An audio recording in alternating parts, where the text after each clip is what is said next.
Hello, hello, everyone. I'm so happy that you are here with us. It's Friday. It's another Experience Investigators Ask Me Anything webinar. And today, I want to talk about the real ROI of customer experience.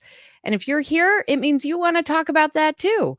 So before we get started, as always, we have my teammate and director of partnerships here at Experience Investigators, Paige Flanagan, is here with us. Paige, how are you? I'm great. How are you? I'm good. Now you are joining us from Oklahoma, your home state, and Yep. there are some storms and interesting weather coming through. So we're Oh my hoping that gosh. you're here with us the whole time.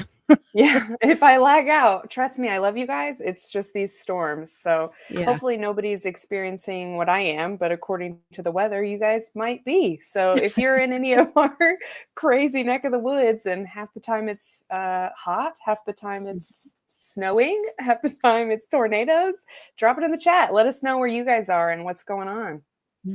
Yes, definitely. And we have some people joining us already from the Chicago area where I am. I'm in Oak Park, so I'm curious where you are. We've had some interesting weather as well, and we are in what some people call fake spring here in Chicago because one day it'll be 60 degrees and the next day it'll be cold and blustery again. And you have to have like four different types of jackets on any kind of day. Yeah, this is the layers season.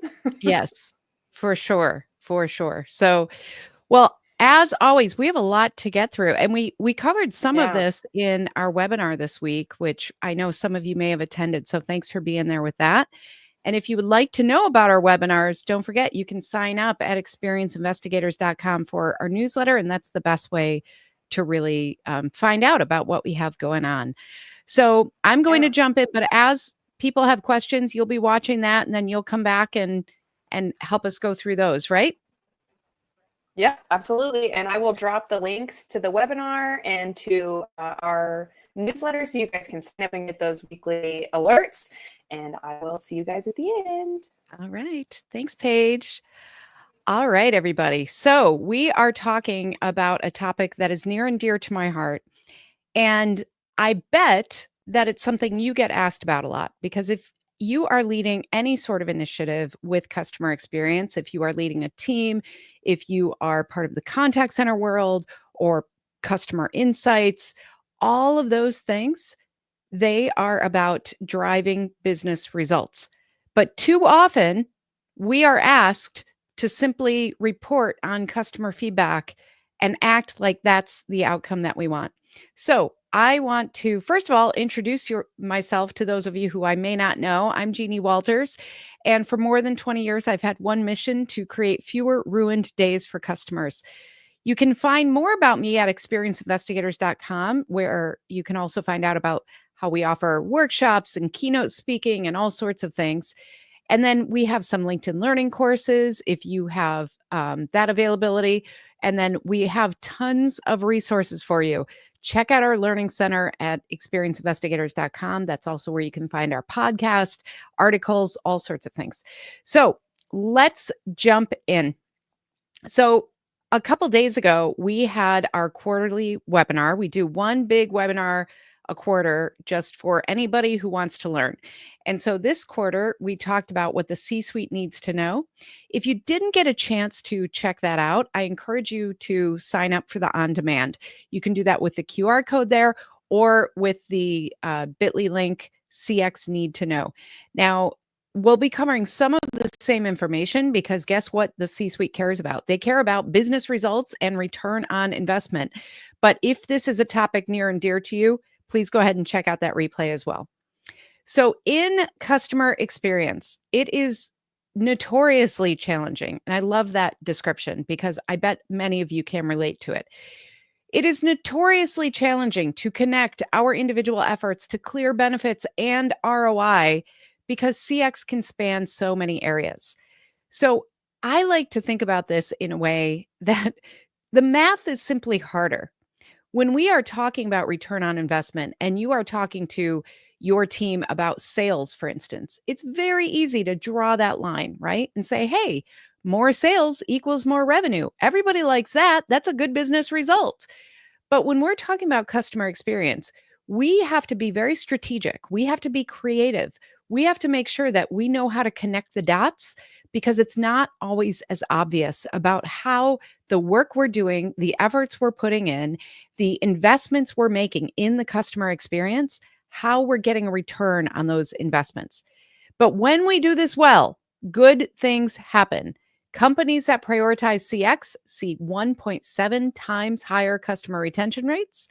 Customer centric companies are 60% more profitable than companies that don't focus on customers. And based on where we are in the world today, based on a lot of the things happening at the global level that most of us cannot control, our leaders are going to be really looking at profitability. So get ready to speak that language. 86% of buyers say great customer experiences increase their willingness to pay more. So think about that. If we are in a situation where we're going to have to start raising prices, we want customers who are willing to go along on that journey with us. Part of the way we can do that, part of the way we can make the case that they're going to choose our brand over the competitors is through great customer experiences. So, a strong customer experience strategy ties the right measurements, efforts, and outcomes with business success. What I see when I ask people, what's your customer experience strategy? Sometimes they say things like, well, we're going to be best in class at driving experience. And I say, that's great. How are you measuring that? How do you know when you're successful? Well, we know it when we see it. That is not a strategy. We need to show up as business leaders. That's what I'm encouraging you to do. Now, this is sometimes what I have asked too. I asked an executive, what does it mean when you say you have a customer centric strategy? And he went up to a whiteboard proudly and he drew this. That is not a strategy. That is an idea. Of course, we want to put the customer in the center of everything we do, but we have to give people tools to do that. We have to help them see the connection of the outcomes that they want, not just that we want as customer experience leaders, but the whole organization and the leaders that we need involved. So we need to get away from this kind of thinking. We need to really get clear on our business objectives so that we can tie that back to our customer experience efforts. So you need to define your customer experience promise and your definition of success. This is what we call intentional success. This is part of our CXI Navigator framework. We always start with intentional success because if you have not defined that, how do you know where you're going? How do you know how to measure success? How do you know what a real return is on the investment that you're making? So, the only way to determine priorities is to establish foundational elements so you know where to focus and you have a clear understanding of what CX success can look like. If you don't take the time to get these foundational pieces right, you will spend your time in find and fix mode. You will spend your time reacting, and everything will feel like a priority. My mission today is to get every single person here to see themselves as a strategic leader. Because if you are leading customer experience, if you are part of that, sometimes we don't have it in our title, right? Some of you have different titles. That's great. We want those CX change agents because we believe customer experience is everyone's business. That means everyone in your organization. That means every business that is out there. We have to make customer experience everyone's business. So today we're going to talk about 5 ways to tie CX investments to business success. Now, this is a big topic. So we're going to touch the top of the iceberg today. If you want more, I encourage you to check out the Learning Center. We have a couple of articles out there. And if you want even more, reach out to us. We have lots of different ways to work with you and support you in really defining what success means so that you can be as successful as possible as a leader. So today we're going to talk about aligning CX goals with business objectives. We want to back that up with hard-hitting metrics and real stories. That is so important to get that balance right, and we'll talk about why. We're also going to talk about building a business case that speaks CFO. Our chief financial officer, that person is looking at real numbers. We have to give that person real numbers so that they can react in a way that a CFO is required to react. Their job is to make sure that those numbers look good. We want to deliver quick wins and drive long-term value, and we want to secure cross-functional commitment. We cannot do this alone. So first, align CX goals with business objectives. We want to tie customer experience directly to goals like revenue growth, customer retention, and cost reduction. So a lot of times people will come to me and say, we have all this data about our customers. We know their feedback, we know what they want. I keep telling our executives about it and they don't really get it. They don't understand why we should invest there. What if you could translate that into things like, we know our goal this year, right now, today, I'm betting a lot of your organizations are going to start tightening the belt. They are going to want to reduce expenses. They are going to keep a careful eye on that. So, how do you reduce expenses? Think in that lens. If we could reduce service calls, if we could take away the number of refunds requested, if we could make sure that we are getting more referrals and positive brand reputation out there right now, that will drive good things for us as well and keep down the defections to other brands. There are all sorts of ways to think about cost reduction. Get really clear on that, because that could be a winning strategy for you moving forward.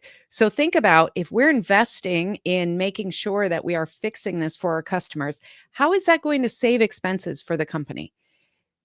Start thinking with that lens so that every time you talk about these investments, you are tying that back to a bigger business objective. When CX supports the bottom line, it becomes a must-have, not a nice-to-have.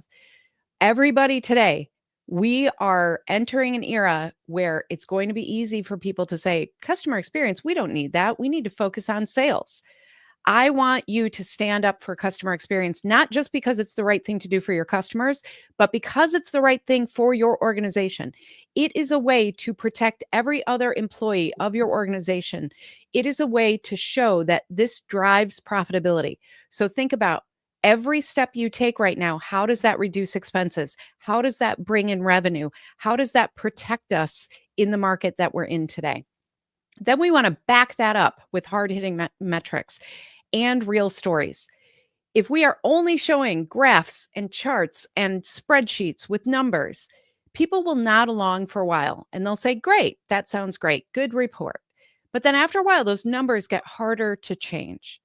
Those numbers don't become as dramatic because the novelty wears off. So what we have to do is also weave in the emotional and human reality of what we do. Think about what happens when we don't deliver for a customer. What are the real world consequences on that? Some of them are dramatic. When we're in healthcare, that can be dramatic.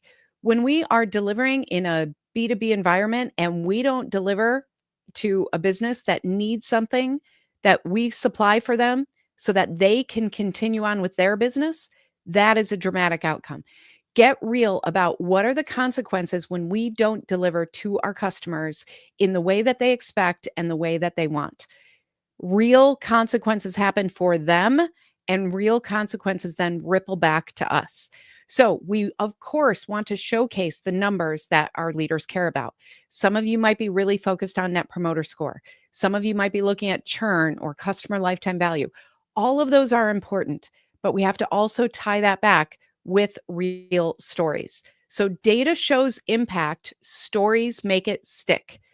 If you have scorecards that you are responsible for, think about including things like customer contact center recordings. Think about recording videos. Think about recording what you're hearing from your frontline. If you don't know where to start with this, start with your frontline. Ask them, whether that's your sales, whether that's your cashiers, whoever it is. Reach out to people who work directly with customers and say, tell me about what you're hearing right now. How are people feeling? And start weaving those storytelling techniques into your numbers. People are not moved by numbers. They are moved by emotion. In fact, our brains make no sense. We make decisions on emotion and then we justify them with logic. So your executives are no different. They want to hear about the data. They want to understand the data, but they will not be moved to action without the humanity. So make sure that we are representing the humanity of our customers. We are going back and explaining those real world consequences that happen when we are not able to deliver to our customers. We want to build a business case that speaks CFO, Chief Financial Officer. Our chief financial officers, whoever that is in your organization, maybe they don't have that exact title, but the person who really is always looking at, what is happening with our financials, we have to speak in their terms. Otherwise, they get to say what's important to the financials or not. So we're going to show how customer experience solves expensive problems, expensive being the key word. How expensive is your churn? What happens when you lose customers? Well, you not only lose that revenue, but then all of that has to be reinvested in acquiring new customers. That is more expensive. It is more expensive to acquire a new customer than it is to keep one. So we want to make that case. When we look at rework, things that are not working that we have to adjust, when we think about long resolution times, all of that costs real money. That's what we should be talking about. These are expensive problems. When we find things that are helpful in the process, or if we are able to identify something and say, hey, we solved the root cause here. So now we can make sure that people get what they need and don't require all this service to really handle that. That is an expensive problem. When CX equals cost savings and revenue gains, it becomes a smart investment. This is the language we want to speak. And then we want to deliver quick wins and drive long-term value. Here's what tends to happen when people start really paying attention to customer experience, or when they decide, you know what, we're going to be more intentional and proactive and have a customer experience program and a leader.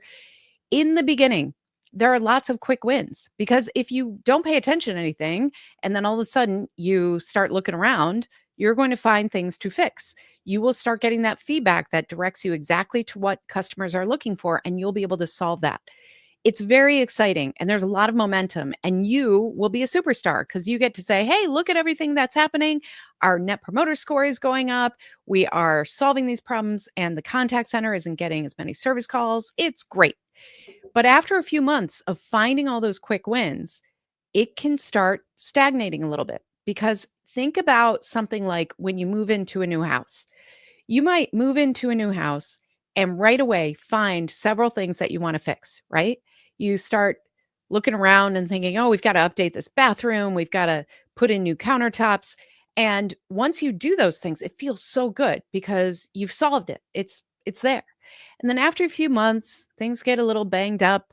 You might have a scuff on the wall that you walk by every day. And you might not even really pay attention to those things until you think about selling the house. And then suddenly you start looking around again and going, oh my gosh, look at all this stuff to solve. So when we stagnate, when we're in that middle period, if we're not paying attention to these bigger issues that might require more time and investment to solve, and we're not making the case for that, it can be very easy for people to start losing interest. So make sure that we are also talking about long term. What do we want to do? Well, in our CXI Navigator framework, we talk about something called experiential innovation. If we are not looking ahead about how are we going to stay ahead? How are we going to stay ahead of our competition, stay ahead of the market, stay ahead of customer expectations? Then somebody else is looking at that right now. We do something called a disruptor day, where we literally think about what if we could disrupt our industry with customer experience.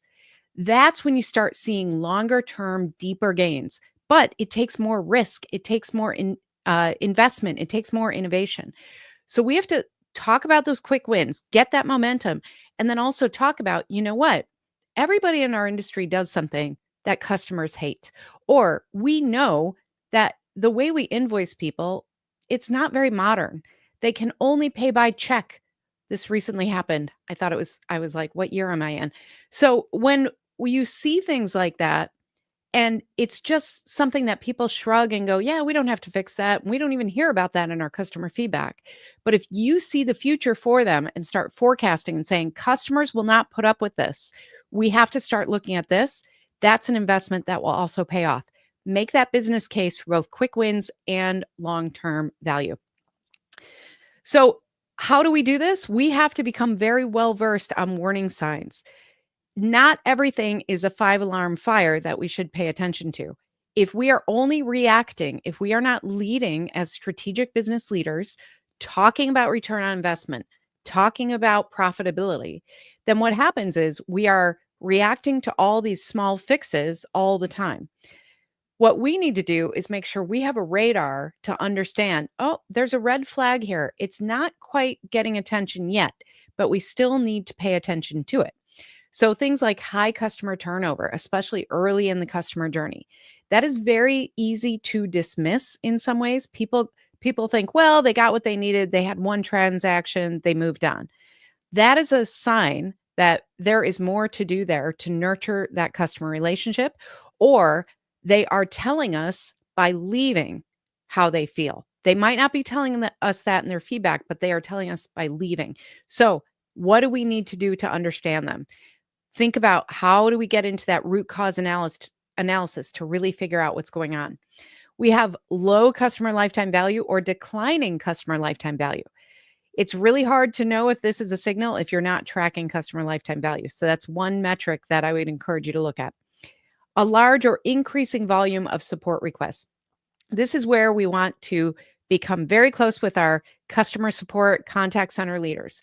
Say, I want to know if you start seeing things. I want to know if your people start grumbling inside the contact center. I want to know if our platform, our customer data platform, starts telling us patterns. We want those early indicators because that will help us prevent bigger issues. That's another way we can prove ROI. We can say, yeah, there was this little thing. It was only affecting 10% of our customers, but we realized this was something that could blow up. So we fixed this problem. And guess what? We avoided the other 90% having that problem. That's a huge cost savings. That's a huge way to keep customers, to increase retention. We have to get creative. We have to make sure we're looking at all those signals and early indicators. And then, of course, negative customer feedback or reviews.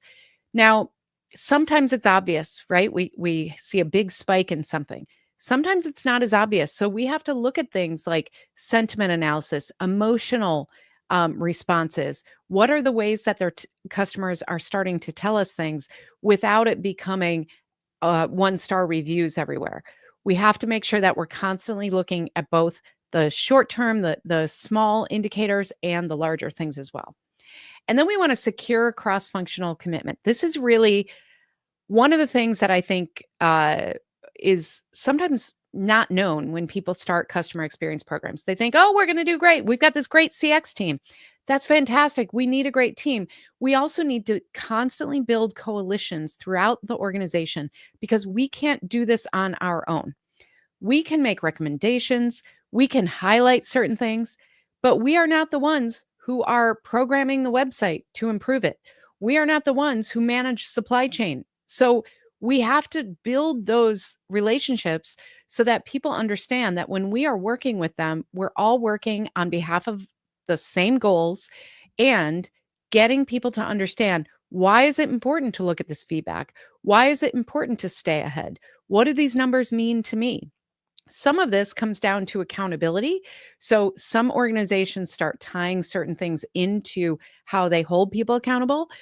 If you're not there yet, because you might not have a robust program yet, just start building coalitions. Start reaching out and saying, hey, I saw this great feedback about XYZ, and your department had a lot to do with that. So thank you for helping our customers. Oh, and by the way, customers are also telling us they're seeing some more delays. Is that something we can talk about? Is that something that you can share with me, what your improvement plan is, so that I can start setting better customer expectations? Make it a win-win. If we are seen as the messengers and the bearers of bad news all the time, people start running the other way. So we have to make sure that we are thinking about the messaging, thinking about how to bring them in to that. When everyone owns CX, it is a smoother journey and it creates stronger business results. So when we think about how do we tie CX investments to business success, these are the 5 things: align CX goals with business objectives, Back it up with hard hitting metrics and real stories. Build a business case that speaks CFO, deliver quick wins, and drive long term value and secure cross functional commitment. Because when we do this, when we prioritize CX initiatives this way, we are in a better position to protect our customers, to protect our organization, and frankly, to protect ourselves and our team. With tighter resources, which is the world we're living in today, it's critical to focus on CX efforts that show real impact. Align your teams around clear goals. Make sure you have that clear definition of success. Tie activities to measurable outcomes and use customer stories to highlight wins. By tracking progress and inviting feedback, you'll sharpen priorities and build lasting support across your organization. So, right now, I encourage you to think about what will have the biggest impact on your business goals and start thinking about how you can contribute there. So, I really encourage all of you to show up as these strategic business leaders, which I know you are if you are here. And so at this point, I would love to hear your questions. Hi, I'm back. So if you guys have Yay. questions, please throw it in the chat and I will get them up here to Jeannie to answer live for you guys. We have one queued up here. How can we start building a stronger CX business case if we don't have a lot of customer data yet? Great question. So you do have customer data. You might not call it that right now, but sometimes people say this and what they really mean is they don't have customer feedback data because they might not have a customer feedback program. They might be very early in a voice of the customer program. There are all sorts of reasons why they might not have this. But your customers are giving you data by their behavior, by what are they buying? Are they buying? Are they leaving? Are they going to competitors? All sorts of things on that regard. They're also doing things in social media, in reviews, in customer service calls. So look wherever you can for that type of data because that will tell you that. But then look at your operational metrics. What is most important to your organization? Everybody has different key performance indicators or the OKRs, those types of things. But most organizations have some goals around increasing revenue and decreasing expenses because that's profitability. That is the calculation for profitability. So if you don't know where to start, start there. Think about how can I increase revenue and decrease expenses? If you are looking at this from that angle of customer experience, you probably know there are certain places in the journey that don't work for customers. And if you don't know where to start, customer journey mapping is also a great exercise because you get people in the room, it's cross functional, it gets people to really understand the customer journey from a different perspective. And it helps highlight some of those places that everybody knows it's just not working for the customer. So look at that. I would also look at your competitors. What are they doing that is starting to attract your customers away? Are they doing things that are easier, more convenient, more personalized? All of those things that customers are looking for. Start digging into that and thinking about what if we could do this? What if we could make the journey a little more seamless? What if we could remove some steps? What if we could automate? All of those things will drive those expenses down and drive revenue up. So start where you can, but you have customer data. It's just a matter of making sure you're looking for it in that way and with that lens towards ROI. We recently heard a speaker talk about digging into the moments that everybody knows about and going even further, like how only your organization can. And we talk about that too with micro moments. So I think you're right on the ball. Sometimes it's right in front of you and you just haven't thought about it with a different lens. And I think to that point too, sometimes I've been, talking to different groups and they say, well, we don't think this is working. We should send out a survey. We should, you don't have to do that. If you know it's not working, then that's enough. I think sometimes people will get really caught up in making sure customers tell them it's not working. But sometimes, we're all over surveyed. That's real. So people are less likely to tell you, they are more likely to show you with their behavior. So So true. make sure that you're looking at, are they continuing on the journey? Are they getting stuck? Are they calling for help? All of those things are signals that we need to pay attention to. And to your point, Paige, sometimes I call certain moments meh moments. And those are the moments that are just neglected. They're not good, or they're not, they're just whatever. Look for those moments, and if you could turn up the volume on those, if you could make it even easier, if you could add a little something to make somebody remember that moment, what would that do for the customer journey? What would that do to drive loyalty? So there are all sorts of ways to think about this, but the important thing is to think about, okay, if we want to do X, whether that's lower expenses, increase revenue, what it could be increase your improve your reputation. Some people are really trying to overcome a lot that way. Whatever your main goal is, use that lens when you're looking at things like that, and that will guide you in the right way to take that next best step. So true. And that's why we talk a lot about really defining those goals and understanding Mhm. those goals. So you're not trying to boil the ocean. You have Yes, a clear view of what you want to impact, and then you can take a plan on how. that's right. That's right. Well, what are some examples of quick CX wins that can make a big impression with leadership?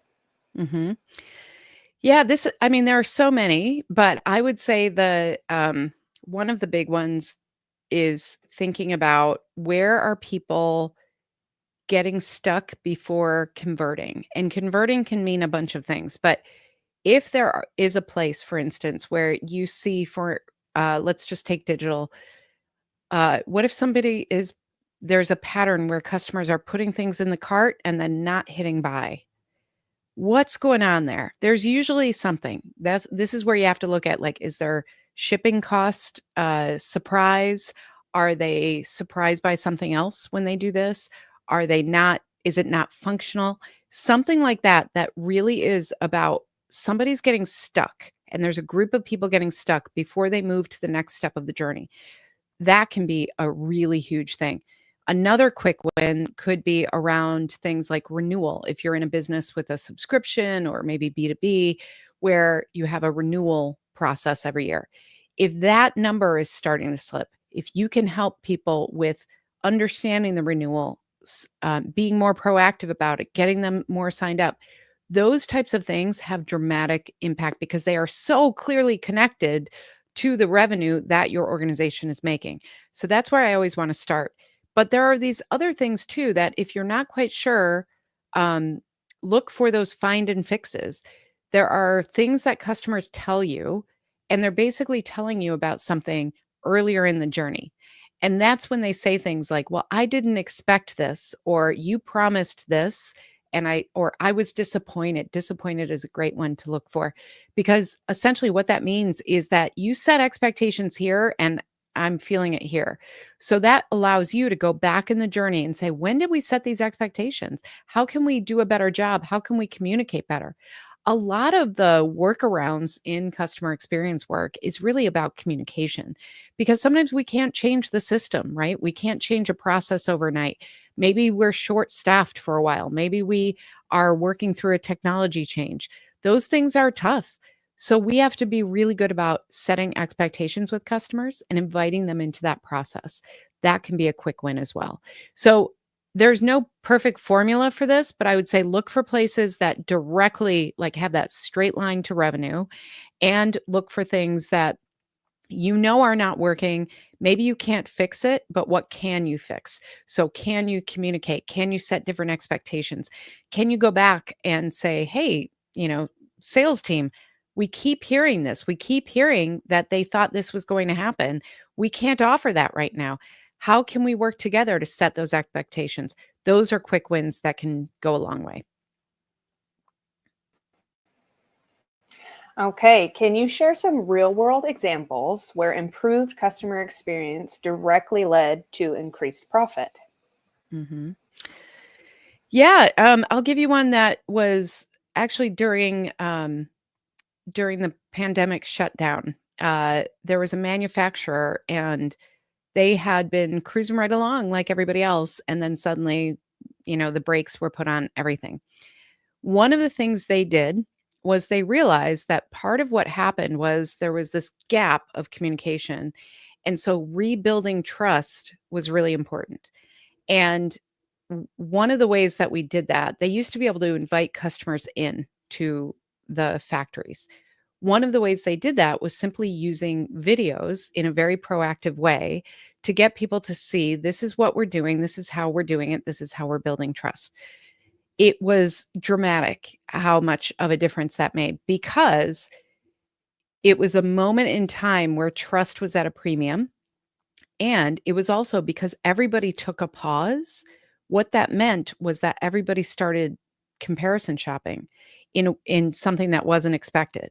So because they were able to do that, because they were able to focus on what does the customer need in this moment and how can we deliver on it, they were able to not only regain pretty much all their customers, but they even got many competitive customers because the other ones weren't doing that. It's things like that, that if you invest in the right place, if you really think about the customer's perspective and what they need, that is that can be dramatic. There are other situations out there in airlines, frankly.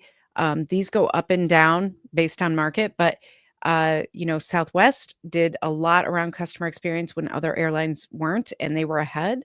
Delta has been investing in customer experience. Things like one of the most dramatic things I saw was when they first started offering free Wi-Fi on their flights. Part of their goal there was to get more people to sign up for their Delta loyalty program. I can't think of what it's called right now, but they expected, I'm going to get these numbers wrong, but they expected something like 100,000 people, and they got like 4 times that. So that was investing in offering something for customers through customer experience. It wasn't a different product. It was just making it easier and better and more accessible for customers. That had a dramatic impact. So there are all sorts of things that are about this, but I always think about, Paige mentioned micro moments. I always think about moments throughout the journey are there to either build or erode trust with customers. That's it. So every time we are delayed with a customer, that erodes trust. It might not be enough for them to walk out the door right away, but we just have to be aware that's what it's doing. So we have to over-index on the things that build trust. We have to over-index on providing people a positive experience, because when things go wrong, and they will, we want enough trust in that bank with the customer. So if you don't know where to start, think about those small moments that you can have an impact on, that you can turn up the volume, make it more positive. Because if we can over index on those things, and maybe we have negative things going on, that will help people have the trust to work with us through those things that don't go well.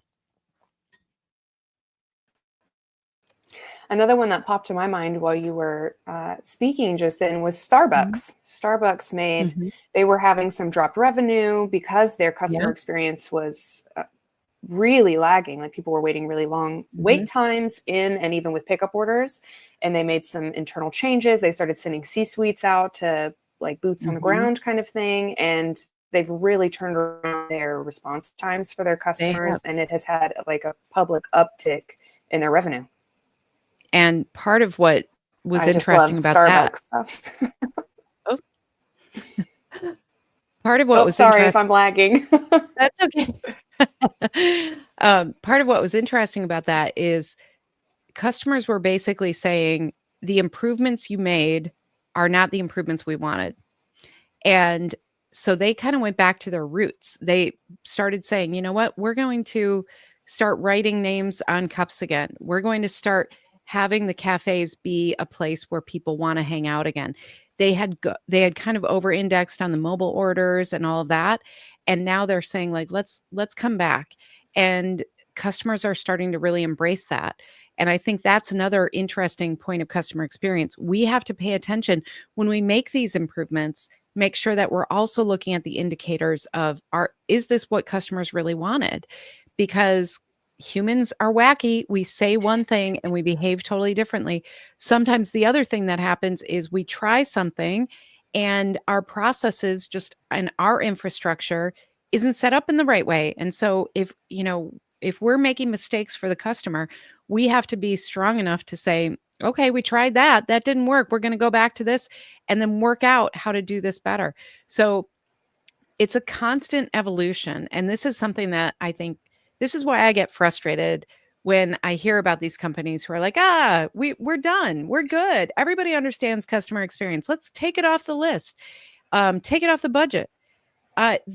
It's just not reality. We need people who are constantly looking at this with these different lenses that we're talking about here in order to get the best benefits out of these programs.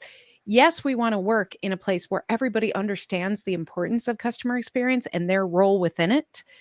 But if we say everybody's in charge of customer experience, then nobody's in charge of it.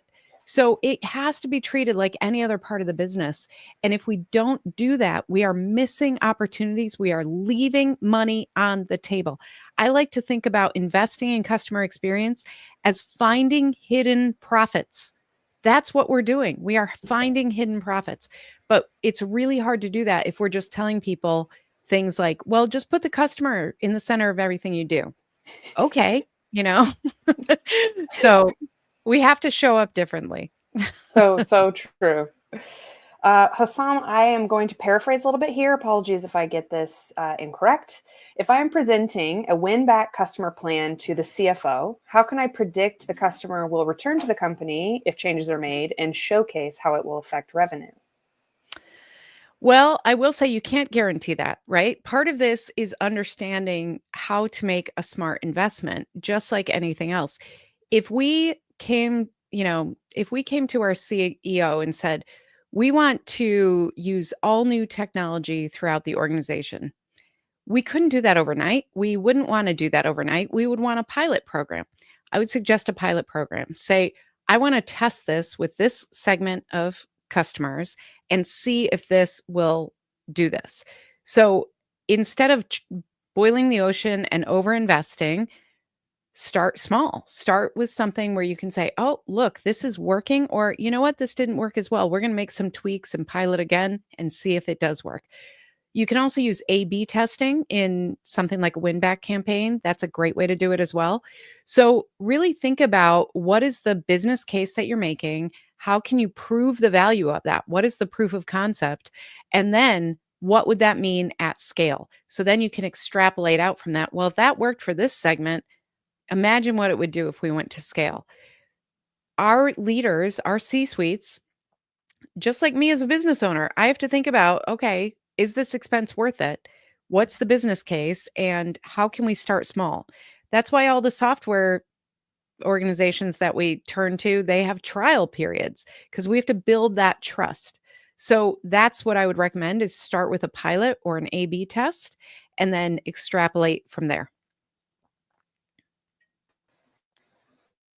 I love this question because I feel like we get this a lot and we see this a lot in a lot of organizations. There isn't a dedicated CX team. So a lot of times you are taken from another branch. Maybe you're in HR, maybe you're just happen to be a person that's really in tune with your customers' needs. And so you are then tasked, voluntold to be a CX leader.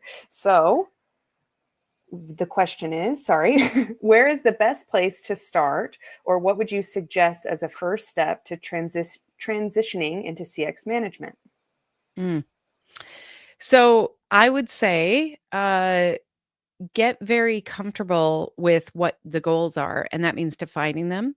So if you are just told, like, hey, way to go, CX leader, lead, start with, okay, I'm going to define the CX mission and the CX success statement, is what we call it. And that's because we want to really understand the promise that we've made for customers and how we will always show up for them. And we want to understand how will our efforts benefit the overall organizational goals. That's where I would start if you have nowhere else to start in an organization. If you're asking about kind of the profession of switching into CX as a profession, we have some resources out there about, and on our learning center, you can find these, but I think we have like the first 90 days as a CX leader. And then I would also look at things like the LinkedIn learning courses that we offer. There's one called CX Foundations. There's another, there are a couple journey mapping ones in there. I would look at that. I would also consider things like the CXPA, the Customer Experience Professionals Association, which offers a lot of resources as well. So there are all sorts of different ways of tackling that.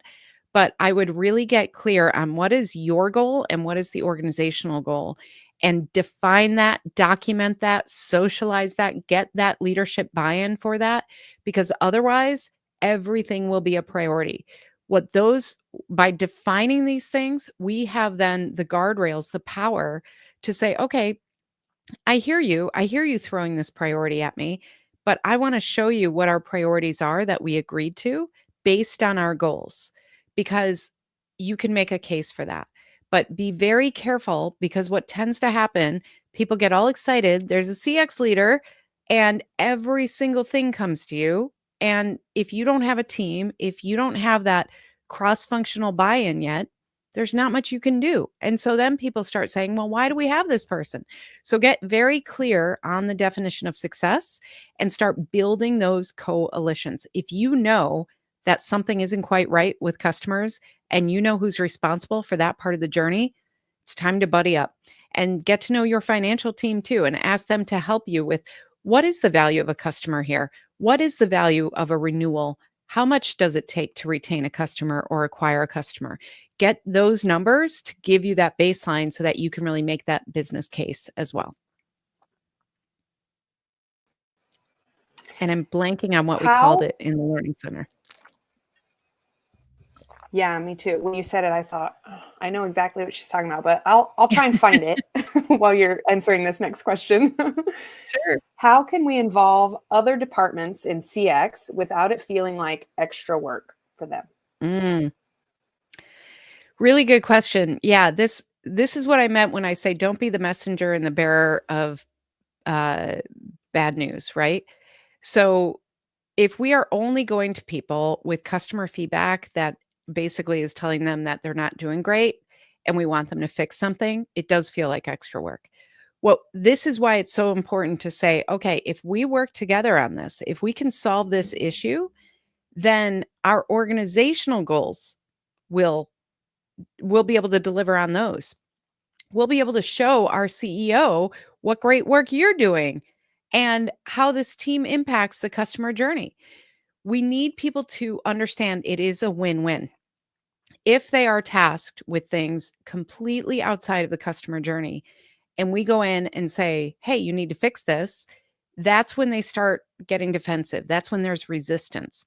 So we need to make sure that we are going to them and building coalitions along the way. I keep saying coalitions because that's how important it is. It's about cooperation. We have tools that you can find on our site about a CX charter. That's also something that can be very effective, because then you can build a cross-functional team and say, hey, this is why we're here. This is who's doing what. This is the accountability around it. And people can kind of come in and out of your CX council.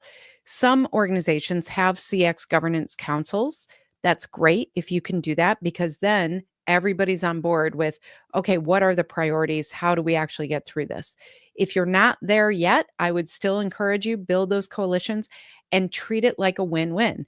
Say, if we can solve this, we believe it will improve retention and revenue for the organization. I've gotten buy-in from our executives on this.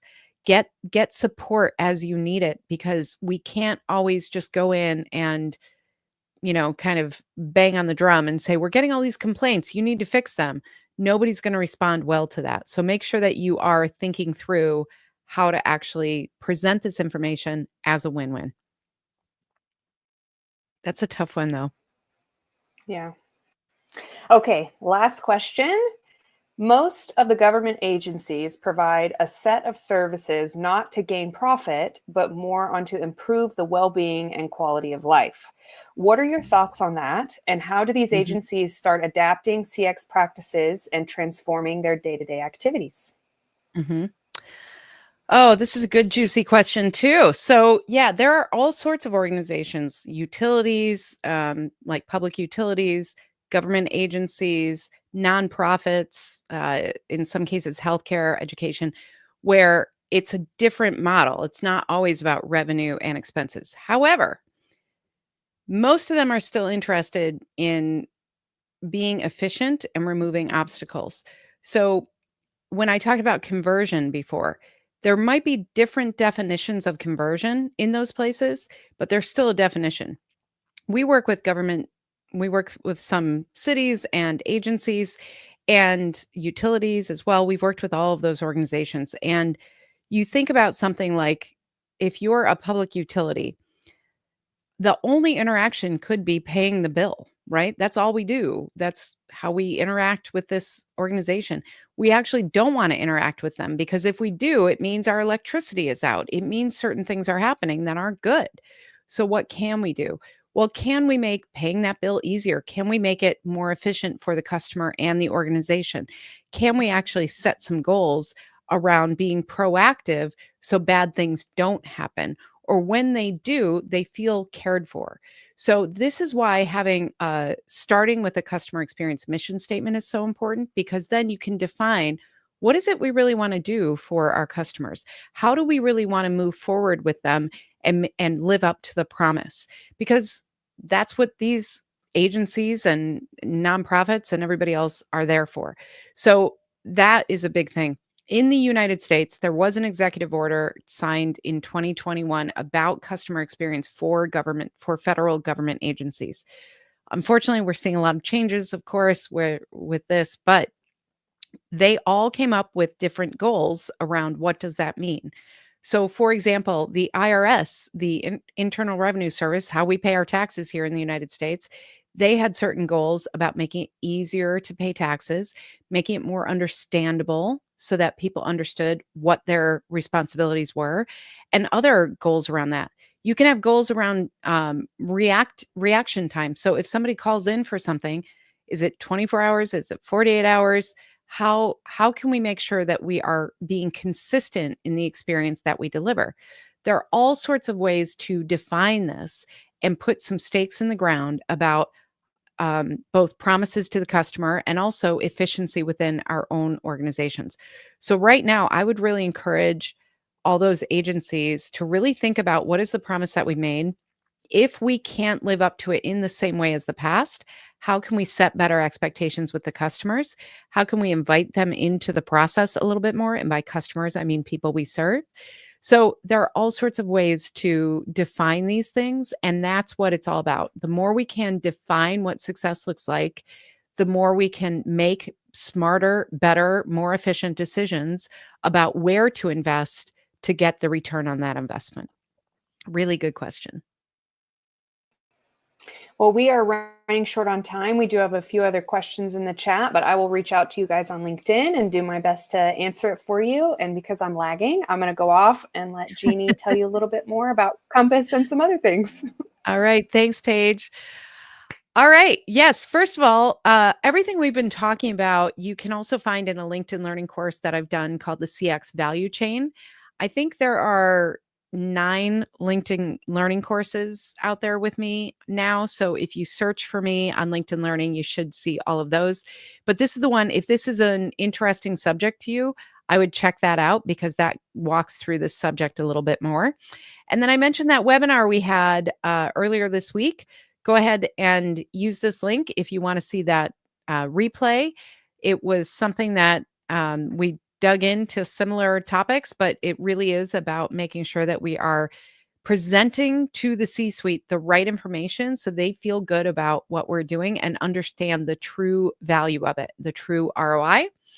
And any of you right now, if you are interested in finding out kind of where should you invest your time, what is the best effort you can put in, we use our CXI Navigator framework with 4 sections. It has intentional success, customer collaboration, cultural commitment, and experiential innovation. You answer a very short series of questions and we tell you, hey, it looks like you should be focusing on customer collaboration right now, and then give you some ways to do that. So I encourage you to take the compass at cxicompass.com or just use that QR code.